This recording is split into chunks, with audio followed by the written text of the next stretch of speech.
hidden treasures of the 119th Psalm.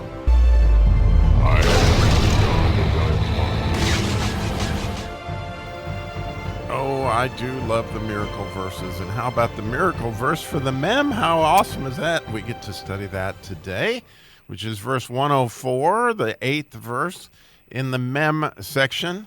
So as we have talked about the mem being the king and the Messiah and the living water, all these things that the mem represents, just think how cool this verse really is as it all comes together. So in English, it reads like this: through thy precepts I get understanding. Therefore, I hate every false way. Well, we've talked about this idea of precepts being these meetings that we have both individually with God and corporately with God, and the precepts that are described, throughout the Bible. And clearly, David had enjoyed many, many, many of these, and in doing so, it obviously has kept him from a lot of false ways, because you end up, as you see that this would be a false way, would be almost the Antichrist. It's something that's actually from the word false witness that has to do with the fake. And I think of all the different ways that we, hide, through a mask that we wear and all those things that, when we're looking for authentic people, it's an absolutely beautiful thing. And it's, if you ever wondered why, when somebody's being fake, you kind of hate that, well, it's right along the idea of this miracle. Well, the miracle is when we can actually get a look at our own true identity, and when we can see God's identity. If we talked about, if we could be ourselves around God, he could be himself around us. And there you go. We get rid of the false and we walk into the truth. I mean, it's an absolutely beautiful thing. And there's a hint at the end of this verse. I got to admit, I've never really looked at the word way. There are two ways to spell way in Hebrew, just like, a road or a path, something like that. And there's this oric, which is this word, and there's derek, which we've talked about, or in the very first verse, blessed are the undefiled in the way.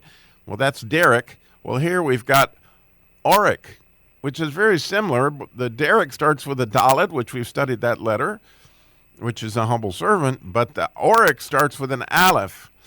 And as I was looking at that today, just studying it and thinking about it, an aleph, as we talked about, when you look at the makeup of that letter, which is the very first letter in the Hebrew alphabet, it's a yud with a vav between another yud. And the idea has always been told that you've got a yud that represents man that is going up, and a yud that it represents God that is coming down, and the Bible's between them, and that's how we, connect with God. That's how we touch each other's hands. Well, as we think about what the yud is in the very first verse of the yud, of course, it was thy hands have fashioned me, because that yid, that idea of Yiddish that you might have heard, is that we are the hands of God. And so when you think about when we're in the way that he's talking about here, if we're in the right way, we're actually hand in hand with him, with essentially Jesus being how we got hand in hand with the Father.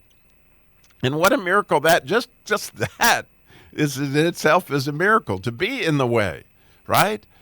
Just as it says in the very first verse, which is a derek, which has another interesting angle to it. But right now I just want to stay on the oric and this idea of being hand in hand with God, and to finish out the spelling, it's a resh and then a het. And that het we've talked about is being united with God, and the resh is sort of like being the head of, or the spirit of. So it's kind of like, man, this oric is really walking together with the head, who is going to take us into union, and that idea of being in union with God as we become ourselves, as we spend time in these precepts, he can be himself.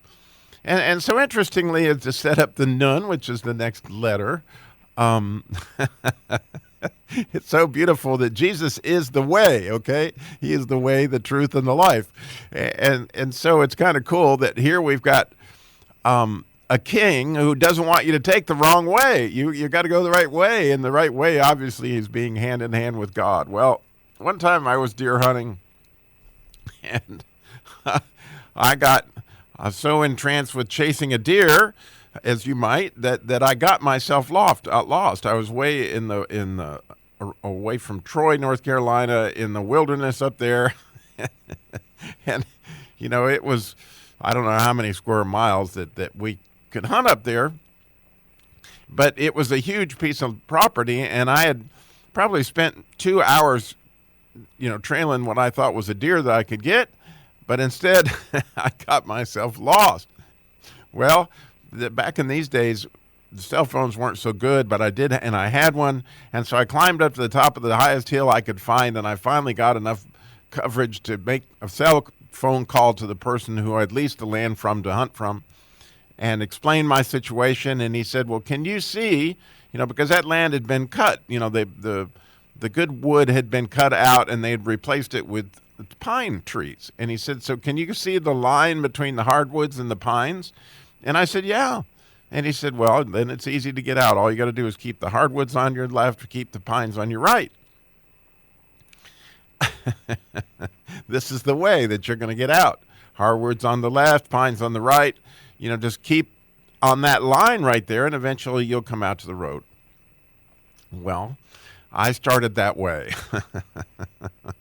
And believe me, that was a false way based on where I was. Of course, he probably gave me great directions where he thought I was, but I wasn't there apparently, because for miles and miles and miles, I kept the hardwoods on my left and the pines on my right. I went through briars and thickets, and oh my gosh, what I went through for miles and miles. And by the time, and this was, by the way, in late December, it was bitter cold. And I think it was going down to like 1 degree or something that night. I know it wasn't like maybe 15 to 20 degrees as I'm walking around out there. So it's freezing cold, and I am so lost. And eventually, after hours of doing this, right about 4 o'clock, right when it just begins to think, oh man, the sun is going to go down in a minute. And guess what? There was no more line. There was no more hardwoods versus pines. It was all mixed together, and it was clear that this way I could see where the two, where I had been, where the pines had been one side and the hardwoods on the other, but where I came out was still in the middle of the woods with nothing. And so there I was, totally lost, with the sun going down. And as I just sat down and pondered what to do. Of course, I could see no more hills. I couldn't get any cell phone coverage. My phone was dead anyway. It didn't matter. And I really thought, man, this is going to be one cold night. I hope I can make it. And I hope they can find me eventually, because I'm way back, way, way, way back in the woods. And I have no idea. So as I sat there in the dark, pondering my situation, deciding I wouldn't walk any further because obviously I was just getting lost. So I sat there in the woods, and it was an interesting thing that happened. As it became dark, all of a sudden, way out in the woods, way, way, way, way a ways, I could see a light. Okay, that was clearly a man-made light.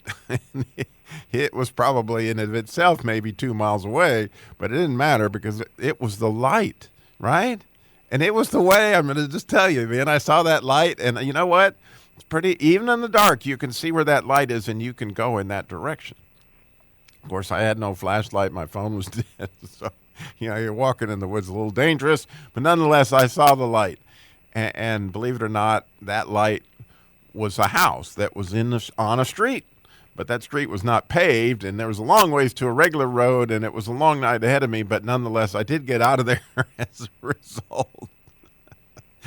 But you may know that as we transition from the Yud to the Nun, that the first verse of the Nun section is, "Thy word is a lamp unto my feet and a light unto my path."